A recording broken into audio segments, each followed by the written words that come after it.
نحمده ونصلي على رسوله الكريم اما بعد بسم اللہ الرحمن الرحیم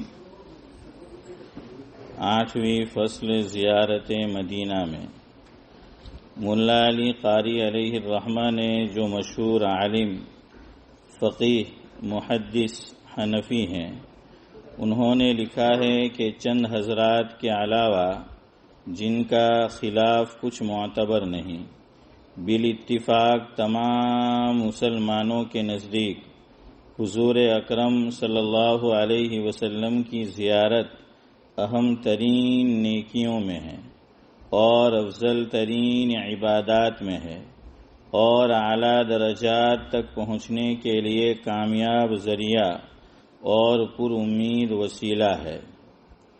اس کا درجہ واجبات کے قریب ہے، بلکہ بعض علماء نے واجب کہا ہے اس شخص کے لیے جس میں وہاں حاضری کی وسعت ہو۔ اس کا چھوڑنا بڑی غفلت اور بہت بڑی جفا ہے، اور بعض مالکیہ نے کہا ہے کہ وہاں قیام کے ارادے سے چلنا مکہ مکرمہ میں قیام کے ارادے سے چلنے سے افضل ہے، یعنی حج کی وجہ سے چلنا تو دوسری بات ہے، اس کے علاوہ مدینہ پاک کی طرف چلنا افضل ہے۔ در مختار میں لکھا ہے کہ حضور اکرم صلی اللہ علیہ وسلم کی قبر کی زیارت مندوب ہے، بلکہ بعض علماء نے اس شخص کے حق میں جس میں وسعت ہو واجب کہا ہے۔ علامہ شامی علیہ الرحمہ کہتے ہیں کہ شافعی نے ابن حجر سے اس قول کو نقل کیا اور اس کی تائید کی۔ یقیناً نبی کریم صلی اللہ علیہ وسلم کما یحب ربنا ویرضا وبعدد ما یحب ویرضا کے جتنے احسانات امت پر ہیں اور جو توقعات مرنے کے بعد حضور اکرم صلی اللہ علیہ وسلم سے وابستہ ہے، ان کے لحاظ سے وسعت اور طاقت کے بعد بھی حاضری نہ نصیب ہو بے حد محرومی ہے اور معمولی اعذار سے اس سعادت عظمیٰ سے محرومی انتہائی قساوت اور جفا ہے۔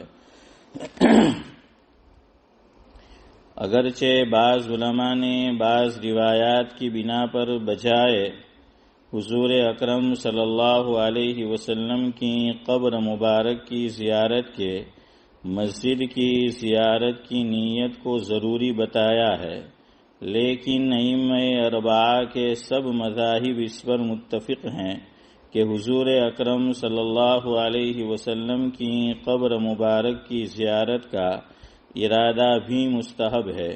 حنفیہ کی معتبر کتاب سے ملا علی قاری علیہ الرحمہ کی عبارت اوپر نقل کر چکا ہوں۔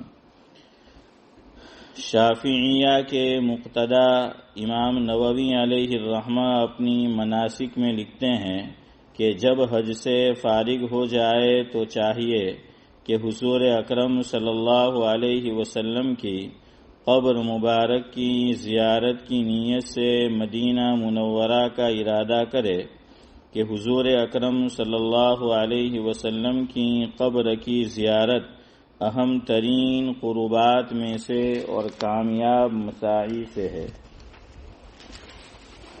انوار ساطعہ میں مالکیہ کے مذہب میں لکھا ہے، ہمارے نبی حضرت محمد صلی اللہ علیہ وسلم کی قبر کی زیارت پسندیدہ سنت ہے جو شرعاً مطلوب ہے اور مرغوب ہے، اور اللہ جل شانہ کے یہاں قربت پیدا کرنے میں بہت اونچی چیز ہے۔ اور قاضی عیاض مالکی علیہ الرحمہ نے شفا میں لکھا ہے کہ حضور اکرم صلی اللہ علیہ وسلم کی قبر کی زیارت مجمع علیہ سنت ہے، بلکہ بعض علماء مالکیہ نے تو واجب فرما دیا، جیسا کہ قسطلانی نے مواہب میں ابو عمران فارسی علیہ الرحمہ کا قول نقل کیا۔ مغنی جو فقہ حنابلہ کی بہت معتبر کتاب ہے، اس میں لکھا ہے کہ حضور اکرم صلی اللہ علیہ وسلم کی قبر شریف کی زیارت مستحب ہے، اس لیے کہ حضرت ابن عمر رضی اللہ عنہما نے حضور اکرم صلی اللہ علیہ وسلم کا یہ ارشاد نقل کیا ہے کہ جو شخص حج کرے پھر میری قبر کی زیارت کرے اس نے گویا زندگی میں میری زیارت کی۔ اور ایک حدیث پاک میں ہے کہ جس نے میری قبر کی زیارت کی اس کے لیے میری شفاعت واجب ہو گئی۔ اور امام احمد علیہ الرحمہ نے حضور اکرم صلی اللہ علیہ وسلم کی یہ حدیث نقل کی کہ جو شخص میری قبر کے پاس مجھ پر سلام کرے تو میں اس کے سلام کا جواب دیتا ہوں۔ اور شرح کبیر میں جو مذہب حنابلہ کی اہم کتاب ہے لکھا ہے کہ جب حج سے فارغ ہو جائے تو مستحب ہے کہ حضور اکرم صلی اللہ علیہ وسلم کی اور حضور اکرم صلی اللہ علیہ وسلم کے دونوں ساتھیوں کی قبر کی زیارت کرے۔ دلیل الطالب جو فقہ حنبلی کا مشہور متن ہے اس میں حج کے احکام لکھنے کے بعد لکھا ہے کہ حضور اکرم صلی اللہ علیہ وسلم کی قبر مبارک اور حضور اکرم صلی اللہ علیہ وسلم کے دو ساتھیوں کی قبر کی زیارت مسنون ہے۔ اس کے شارح نیل المعارف میں لکھتے ہیں کہ اس کا لازمی نتیجہ یہ ہے کہ ان قبروں کی زیارت کے لیے سفر کرنا بھی مستحب ہے، اس لیے کہ حاجی حج کے بعد بغیر سفر کے ان کی زیارت کیسے کر سکتا ہے؟ ان سب سے معلوم ہوا کہ ائمہ اربعہ کا متفقہ مسئلہ ہے، اسی لیے بعض علماء نے اس کو اجماعی مسئلہ بتایا جیسا کہ شروع میں گزرا۔ نبی کریم صلی اللہ علیہ وسلم سے بھی متعدد روایات میں اس کی ترغیب وارد ہوئی ہے۔ حضرت ابن عمر رضی اللہ عنہما حضور اکرم صلی اللہ علیہ وسلم کا یہ ارشاد نقل کرتے ہیں کہ جس شخص نے میری قبر کی زیارت کی اس کے لیے میری شفاعت ضروری ہو گئی۔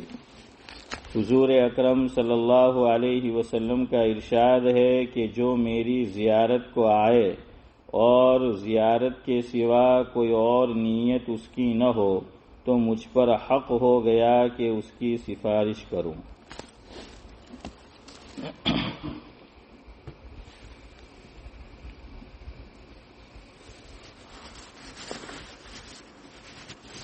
بزرگان محترم،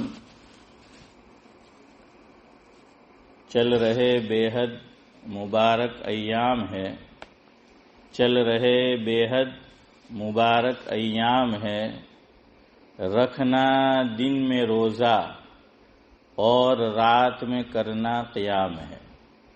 رکھنا دن میں روزہ اور رات میں کرنا قیام ہے، کرنی ان میں اللہ کی خوب بڑائی ہے، کرنی ان میں اللہ کی خوب بڑائی ہے، نہ کرنا کوئی گناہ اور نہ برائی ہے۔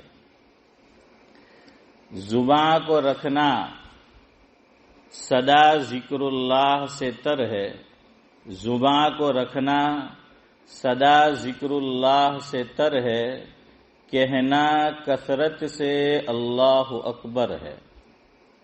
تکبیر تشریق میں کیا ہے؟ اللہ اکبر، لا الہ الا اللہ واللہ اکبر، اللہ اکبر وللہ الحمد۔ تو بہرحال اس میں کثرت کرنی ہے۔ عرفہ کے دن سے تو ہم پڑھیں گے ہی، لیکن اس سے پہلے سے بھی کل آپ کو بتایا تھا کہ اس کا جو ہے وہ اہتمام کرنا چاہیے۔ عشرے میں اہم عمل صوم عرفہ ہے، عشرے میں اہم عمل صوم عرفہ ہے، ثواب ملتا جس کا دو طرفہ ہے، ثواب ملتا جس کا دو طرفہ ہے۔ مبارک ایام کی قدر کر لیجئے، مبارک ایام کی قدر کر لیجئے، کچھ تو مشقت ہوگی ہی صبر کر لیجئے، کچھ تو مشقت ہوگی ہی صبر کر لیجئے، کی ہوگی جو بھی نیکی سلام کام آئے گی، کی ہوگی جو بھی نیکی سلام کام آئے گی، اس صبح زندگی کی بھی ایک دن شام آئے گی، اس صبح زندگی کی بھی ایک دن شام آئے گی۔ دو مسئلے ذکر کرنے ہیں، ایک تو تکبیرات تشریق کا، اور دوسرا قربانی کے تعلق سے ایک دو باتیں۔ مزید وقت رہا تو عرفہ کا جو روزہ ہے اس تعلق سے بھی کچھ باتیں انشاءاللہ آپ کے گوش گزار کریں گے۔ تکبیرات تشریق، اس کی ابتدا کب سے کرنی ہے، اس کی شروعات تو علماء نے لکھا ہے کہ 9 ذی الحجہ کی نماز فجر سے، اور اس کی انتہا ہے 13ویں ذی الحجہ کی نماز عصر، یعنی عصر داخل ہے۔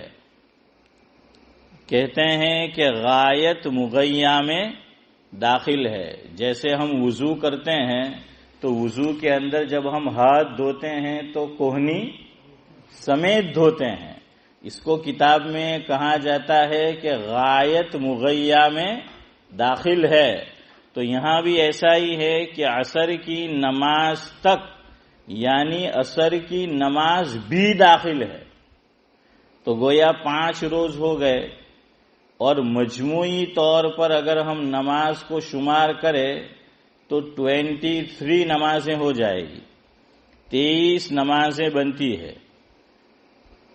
9 ذی الحجہ کی 5 نمازیں، 10ویں کی 5 10، 11ویں کی 5 15، 12ویں کی 5 20، اور 13ویں کی 3 نمازیں، تو مجموعی طور پر تعداد بنتی ہے 23 نمازیں۔ اب ایک مسئلہ رہ گیا کہ عید کی نماز کے بعد تکبیر تشریق کہنی ہے یا نہیں کہنی ہے، چونکہ عید کی نماز واجب ہے، اور مسئلہ یہ لکھا ہے کہ یہ جو تکبیرات ہے، تکبیر تشریق ہے، اس کو صرف فرض نماز کے بعد کہنا ہے۔ تو اب عید کی نماز تو فرض نہیں ہے، عید کی نماز کیا ہے؟ واجب ہے، اس لیے علماء میں اختلاف ہو گیا کہ بھئی عید کی نماز کے بعد تکبیر تشریق کہنا چاہیے یا نہیں کہنا چاہیے۔ علماء کی دونوں رائے ہے۔ بعض حضرات جو بہت کم مقدار میں ہیں، ایک قلیل جماعت ہے علماء کی، وہ یہ کہتے ہیں کہ چونکہ عید کی نماز فرض نہیں ہے، واجب ہے، اور تکبیر تشریق کہنا فرض نماز کے بعد ہے، لہذا عید کی نماز کے بعد تکبیر تشریق نہیں پڑھنی، یہ ایک قول ہے۔ لیکن جس قول پر فتویٰ ہے، یعنی جس کو مفتیان کرام کی اصطلاح میں، بول چال میں مفتا بہی قول کہا جاتا ہے، مفتا بہی یعنی جس قول پر کیا دیا گیا؟ فتویٰ۔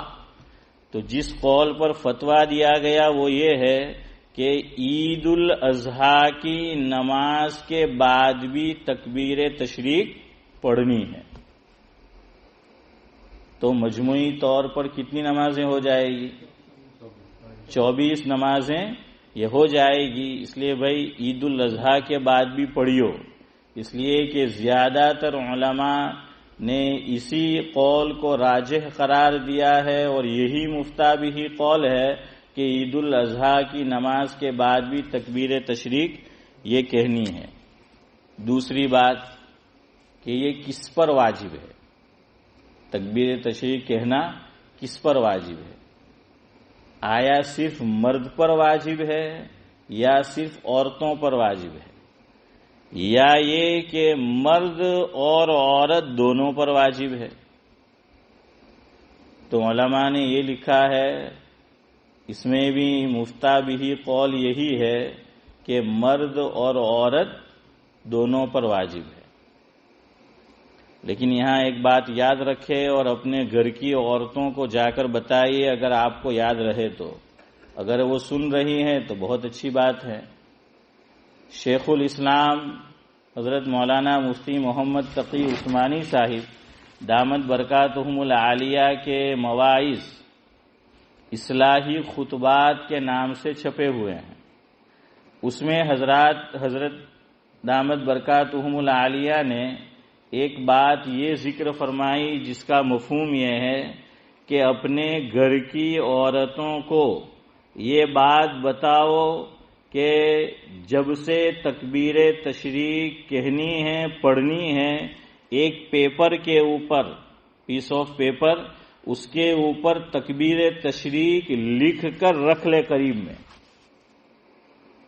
یا تو تکبیر تشریق پوری لکھ لے یا کم از کم نوٹ کہ بھائی مجھے کیا پڑھنا ہے، تکبیر تشریق، تو کدھر رکھنا ہے؟ چہرے کے سامنے تو نہیں رکھنا، سیدھی طرف رکھنا، چاہے سلام پھیرے رکھ سکتے ہیں، لیکن بہتر ہے کہ کدھر رکھے؟ الٹی طرف رکھے، لیفٹ طرف، کہ جیسے ہی سلام پھرے تو اس پر عورت کی کیا پڑ جائے؟ نظر پڑ جائے۔ تو جیسے ہی اس کی نظر پڑے گی تو عورت بھی تکبیر تشریق کہنا اس کو یاد آ جائے گا، اس لیے کہ وہ تنہا نماز پڑھتی ہے، گھر میں نماز پڑھتی ہے۔ ہو سکتا ہے کہ بھائی یاد نہ رہے، بھول جائے، ہم بھی بھول سکتے ہیں، لیکن ہمیں فائدہ یہ ہوتا ہے کہ ہم جماعت سے نماز پڑھتے ہیں، اور ایک بندے نے بھی تکبیر شروع کی، آدمی بھولا بھی ہے تو چالو بس میں، ہاں ہے نا جاوید بھائی، چالو بس ٹنگائی جواب، تو اب بھول بھی گئے ہیں تو وہ یاد جو ہے وہ آ جاتا ہے۔ لیکن عورت کے ساتھ ایسی بات نہیں ہے، اس لیے آپ کہیں نہ بھول جانا، عورتوں کو بتانا ہے، اپنے گھر میں ماں بہنوں کو، بیٹیوں کو جا کر بتائیو کہ بھائی کوئی ایسی نوٹ لکھ لے یا پوری تکبیر تشریق کی، جیسے ہماری ماں بہنیں گھر میں کرتی ہے، کیا کرتی ہے کہ کسی کا اپوائنٹمنٹ ہے یا اس کا خود کا اپوائنٹمنٹ ہے، کوئی ضروری کام ہے، تو فریج کے اوپر، ہاں جیسے ہماری مسجد میں نوٹس بورڈ ہے تو ہر گھر میں نوٹس بورڈ ہے، فریج کے اوپر علی بھائی کیا لکھا ہے، ہاں وہ سب نوٹس بورڈ جو ہے وہ عورتوں نے بنایا ہوا ہوتا ہے۔ تو جس طرح وہ ایک اہم چیز شمار کرتی ہے، اور یاد دہانی کے لیے ہم جو ہیں وہاں پر مقناطیس، لوئی چمبک جس کو بولتے ہیں، تو اس کے واسطے سے کیا کرتے ہیں عارف بھائی؟ ہاں، تو اسی طرح یہاں بھی کرنا ہے۔ تو یہ عورتوں کو خاص بتائیے، ورنہ وہ بھول جائے گی، اور بھول جائے گی تو کیا ہوگا؟ اس لیے کہ یہ تکبیر تشریق کہنا واجب ہے، اور واجب کو چھوڑنے والا کیا ہوتا ہے؟ ارے بولو، ہاں گنہگار ہوتا ہے۔ تو عورت نہیں پڑھے گی تو گنہگار ہوگی، اس لیے عورت کو جو ہے وہ بتانا ہے یہ چیز، اور خود بھی یاد رکھنا ہے۔ اللہ نہ کرے، اللہ نہ کرے بھول گئے، ہم میں سے کوئی بھول گیا تو کیا کرنا ہے؟ تو اب علماء نے لکھا کہ استغفار ہے، اس کے لیے کیا ہے؟ استغفار ہے، توبہ ہے، کہ کسی نماز کے بعد ہم تکبیر تشریق کہنا بھول گئے تو اب استغفار کرے، توبہ کرے۔ اب ایسا نہیں ہو سکتا۔ میں نے ایک بچے کو پوچھا کہ بھائی اگر تو عصر میں بھول گیا، جمعہ سے شروع ہو رہا ہے تکبیر تشریق پڑھنا، تو جمعہ کی عصر میں بھول گیا تو کیا کرے گا؟ تو اللہ کا بندہ کہنے لگا مغرب بعد پڑھ لوں گا۔ تو میں نے کہا مغرب بعد پڑھنی، اس کا کیا پھر؟ مغرب بعد بھی تو جو ہے وہ پڑھنی ہے۔ بعض چیزوں کی قضا نہیں ہوتی، بعض چیزوں کی قضا نہیں ہوتی، جیسے حدیث پاک میں ہے، علماء نے اس حدیث کے تحت لکھا ہے مسئلہ کہ بعض چیزوں کی قضا نہیں ہوتی۔ حدیث کیا ہے سنو، مفہوم ہے، حضرت نبی کریم صلی اللہ علیہ وسلم کا گزر ایک عورت کے پاس سے ہوا، اس عورت کا بچہ وہ انتقال کر گیا تھا، اور بچے کے انتقال کرنے کی وجہ سے حسن بھائی وہ عورت کیا کر رہی تھی؟ آپ کی طرح سو نہیں، رو رہی تھی. ہیں کیا کر رہی تھی؟ وہ رو رہی تھی. حضرت نبی کریم صلی اللہ علیہ وسلم کا گزر ہوا وہاں سے، تو خاتون سے کہا کہ اللہ تعالی کے فیصلے پر راضی رہ اور رونا دھونا یہ بند کر. جس کو کہتے ہیں رضا بر قضا، یعنی اللہ تعالیٰ کے ہر فیصلے پر کیا رہنا؟ راضی رہنا. یہ بڑی اونچی صفت ہے، ہاں اونچے لوگوں کی صفت ہے. اللہ تعالیٰ کچھ حصہ ہمیں بھی میسر فرما دے. اسی لیے مولانا محمد علی جوہر نے یہی بات کہی ہے، کتنی پیاری بات ہے حنیف بھائی. ہر رنگ میں راضی برضا ہو تو مزہ دیکھ. وہ کہتے ہیں ہر رنگ میں، یعنی اللہ تعالیٰ کی طرف سے جو بھی فیصلہ ہو، مزاج کے موافق ہو یا مزاج کے خلاف ہو، تو وہ کہتے ہیں کہ ہر رنگ میں راضی برضا ہو تو مزہ دیکھ، اور دنیا ہی میں بیٹھے ہوئے جنت کی فضا دیکھ. اور دنیا ہی میں بیٹھے ہوئے جنت کی فضا دیکھ. تو حضور نے فرمایا کہ صبر کر مائی. ٹھیک ہے رونا آتا ہے، رونا منع نہیں ہے، لیکن بہت زیادہ اس طرح غم کرنا کہ گویا اللہ تعالیٰ کی ذات سے شکایت پیدا ہو، تو حضور نے منع فرمایا. تو اس نے جواب میں یہ کہا، علماء نے لکھا ہے کہ ہو سکتا ہے اس نے نہ دیکھا ہو، حضور کہہ کر چلے گئے، تو اس نے نہ دیکھا ہو، وہ غم میں ہو. اور بعض مرتبہ آدمی غم میں ہوتا ہے، سامنے سے بھی کوئی گزرتا ہے، اس کو پتہ نہیں چلتا. اس کو بعد میں کہو کہ یار میں نے تجھے سلام کیا تھا، تو نے جواب بھی نہیں دیا، تو کہ میں نے تو خبر نہیں کہ تمہارا پاہے دی گیلو. ہوتا ہے نا ایسا؟ ہاں، اس لیے بدگمان نہیں ہونے کا. بعض مرتبہ واقعی آدمی سامنے سے جاتا ہے، نہیں پتہ چلتا ہے. تو اس عورت کا بھی کچھ ایسا ہی حال تھا. تو اس نے جواب میں حضور سے کیا فرمایا کہ تمہیں کیا معلوم کہ مجھے کیا صدمہ پہنچا ہے؟ تمہیں پہنچتا تو تمہیں پتہ چلتا. حضور اس کو معلوم ہوتا کہ حضور صلی اللہ علیہ وسلم ہے تو وہی الفاظ نہ کہتی، لیکن پتہ نہیں چلا.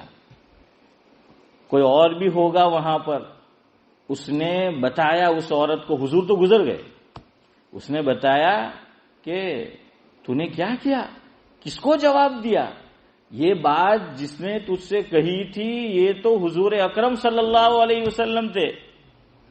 گویا یوں تعبیر کر سکتے ہیں بظاہر کہ تو نے ان کی شان میں کیا کی؟ گستاخی کی چودھری صاحب، لیکن جان بوجھ کے نہیں بلکہ انجانے میں. لیکن حضور کی شخصیت ایسی ہے تو انجانے میں بھی ایسا کام نہیں ہونا چاہیے.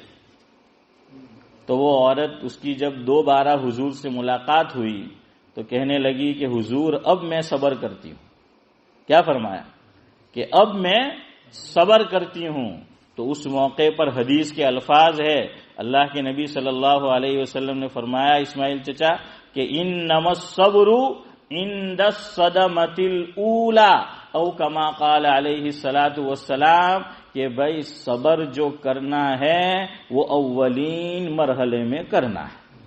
جب مصیبت پہنچے اس وقت صبر کرنا ہے فوری طور پر، ورنہ بعد میں چل کر تو صبر آ ہی جاتا ہے نا، بعد میں چل کر تو. اسی لیے ہمارے یہاں ایک کہاوت بولی جاتی ہے کہ مجبوری کا نام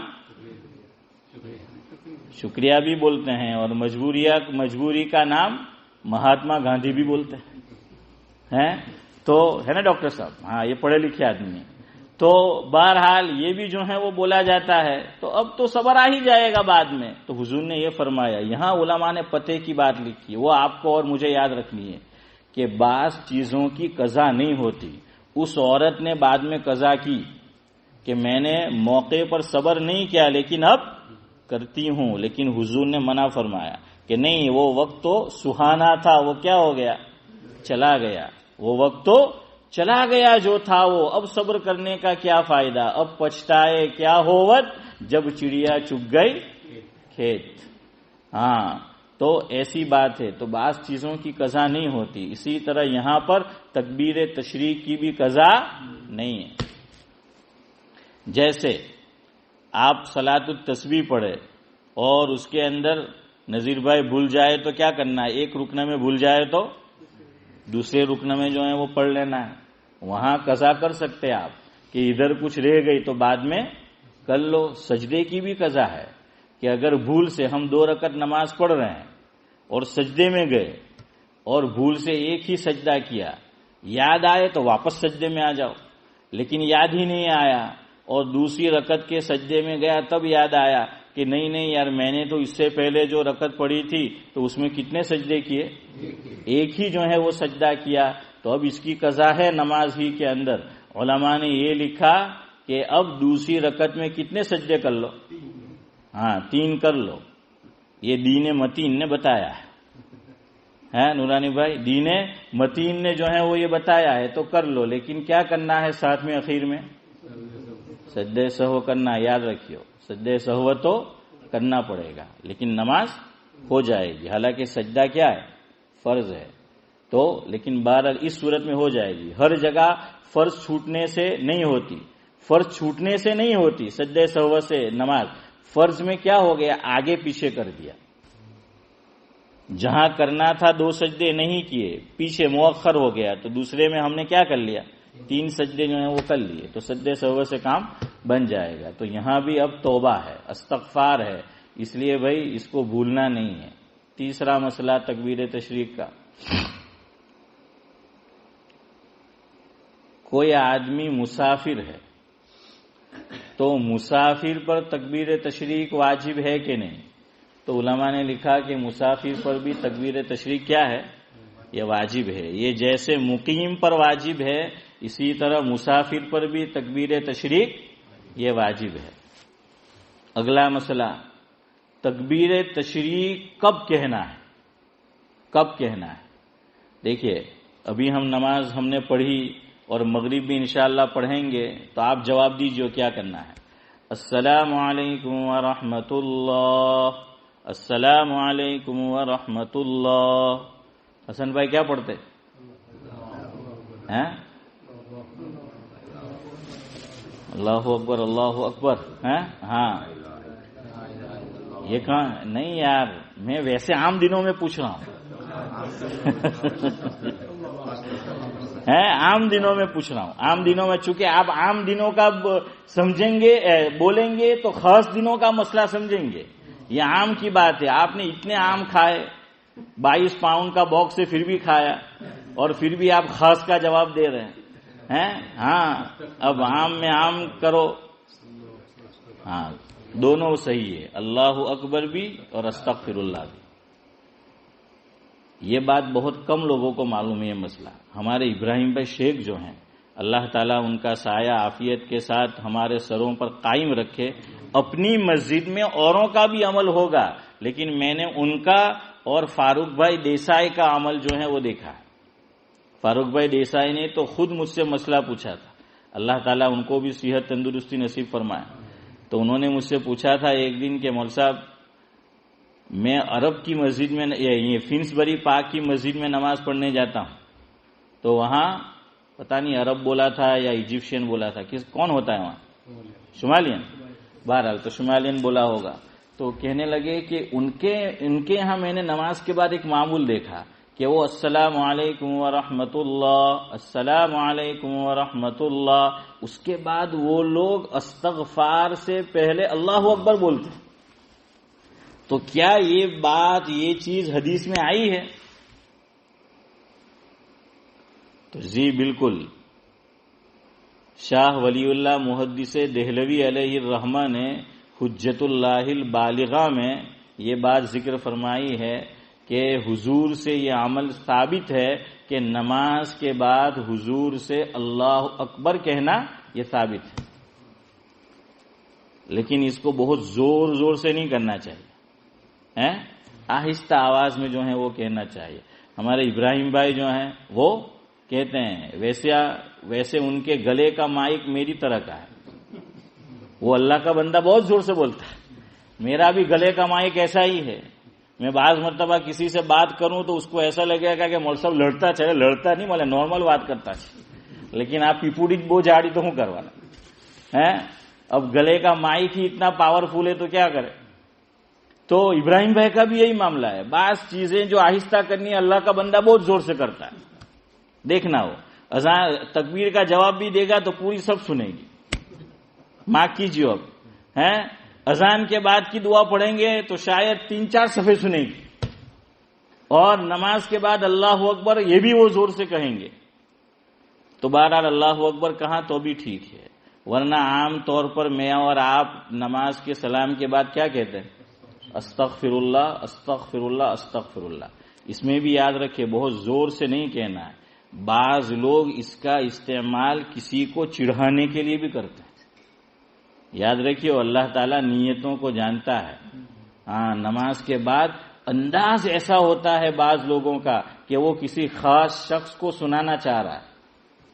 ہم کسی کی نیت پر حملہ نہیں کرتے، لیکن یہ بات مجھے بتائی ایک صاحب نے کہ مولوی صاحب اپنی مسجد میں فلاણો માણસ હું જ્યારે નમાઝમાં એના પાસે હું તો કે બહુ જોર છે એવું બોલે તો કે મને જ સંભળાવે એમ કે તમે જરા એને વાત કરો નહીં એમ કે اللہ کے گھر میں بیٹھا ہوں. یہ بات اس نے کہی مجھ سے.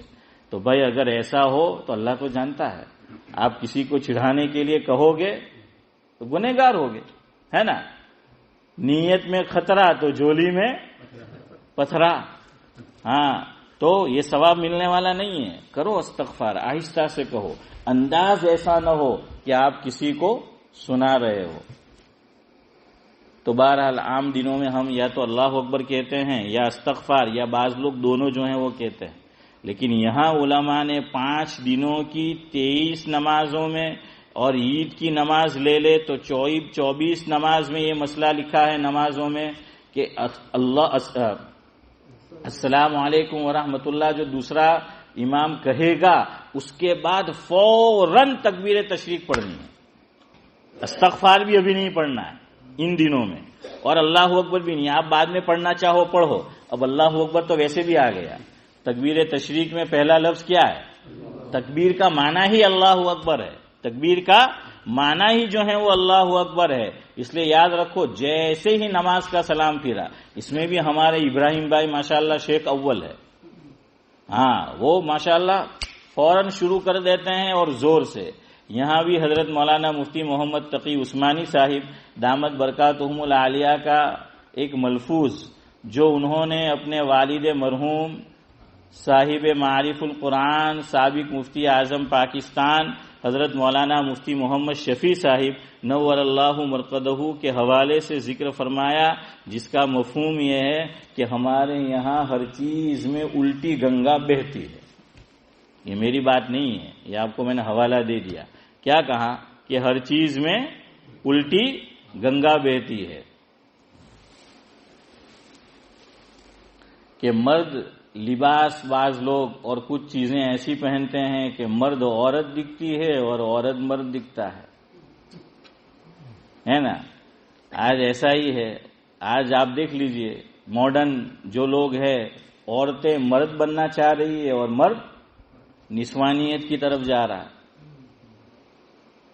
ہے کہ نہیں. غور کیجیے آپ. تو جو ہے وہ یہی کہ ہم الٹے اور یار کا ہر کام الٹا.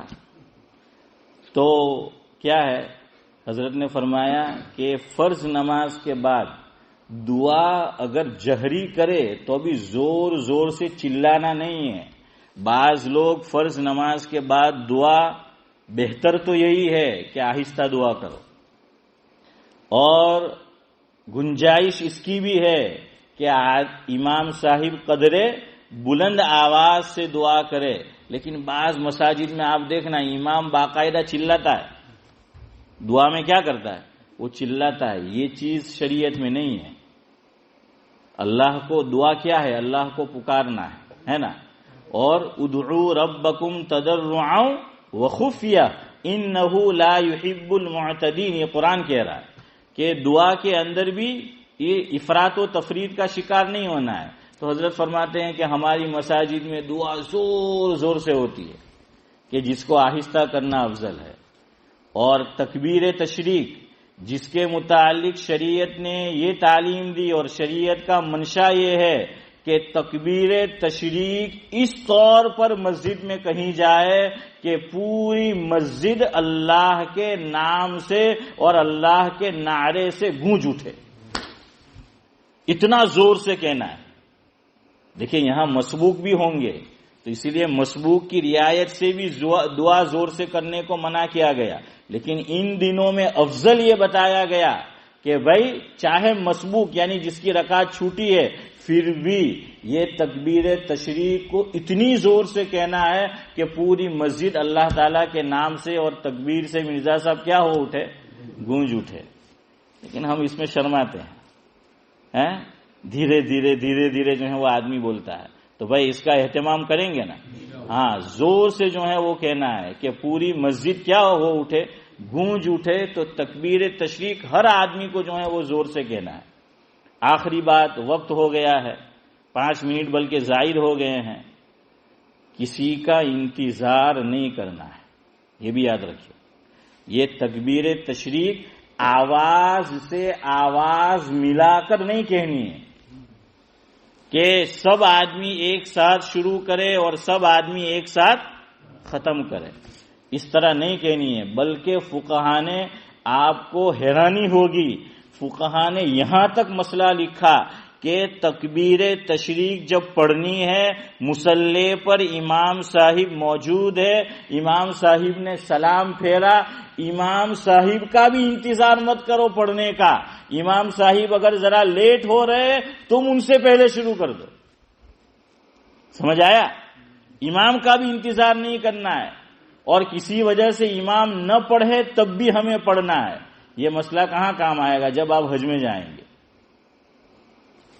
حرمین شریفین کے ائمہ پتہ نہیں پڑھتے کہ نہیں پڑھتے ہیں، شاید نہیں پڑھتے ہوں گے، لیکن وہاں عرب نہیں پڑھیں گے، اس لیے یاد رکھو امام صاحب، فقہاء نے مسئلہ لکھا کہ امام نہ پڑھے تب بھی ہمیں پڑھنا، سمجھ آیا؟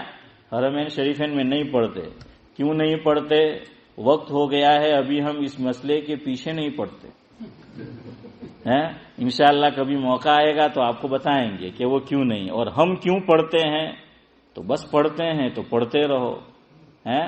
ہاں یہ روایت کوئی بری نہیں ہے، تو اس لیے امام کا انتظار بھی نہیں کرنا ہے، سب کو ساتھ میں ختم بھی نہیں کرنا ہے۔ ہم کیا کرتے ہیں، اڑوس پڑوس میں کوئی ہے تو گاڑی کبھی آگے پیچھے تو نہ مت کی جگہ مت کرتے ہیں، حافظ امتیاز یہ بلا امتیاز پڑھنا ہے، سب کو اپنے اپنے طور پر، چاہے کسی کا پہلے ختم ہو چاہے بعد میں ختم ہو، لیکن بہرحال بیان 8:25 میں ختم ہو تو 7 منٹ تو زیادہ ہو گئے، اب یقیناً ختم ہو۔ سبحان اللہ و بحمدہ، سبحانک اللہم و بحمدک، نشہد ان لا الہ الا انت۔